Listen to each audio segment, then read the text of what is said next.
Hallo daar.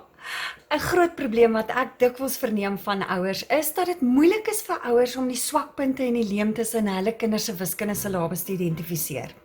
Nou, 'n voorstel van 'n remedierende juffrou in die Valdriehoek het gelei tot die ontwikkeling van juist dit, 'n diagnostiese stelsel in MathZone.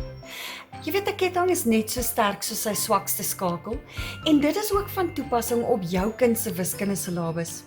Wanneer 1 + 1 2 word en die jaar daarna 1 + 'n half + 'n half, kan jy sekerlik sien hoekom 'n kind dit moeilik sal vind om te doen as hulle nog nie eers die konsep van 1 + 1 verstaan nie.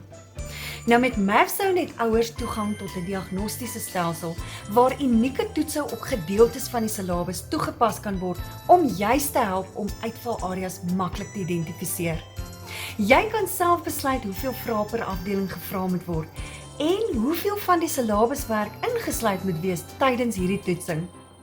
Met 'n rapport wat uitgedruk word, kan maklik gesien word in watter leerareas meer stimulasie moet plaasvind, sodat vaslegging kan gebeur en nou konsentreer jy net op die fokuspunte.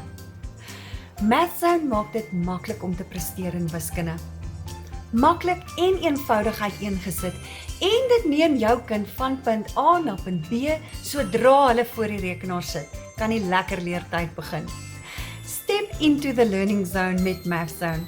Klik dadelik op die knoppie of skakel as jy meer wil hoor.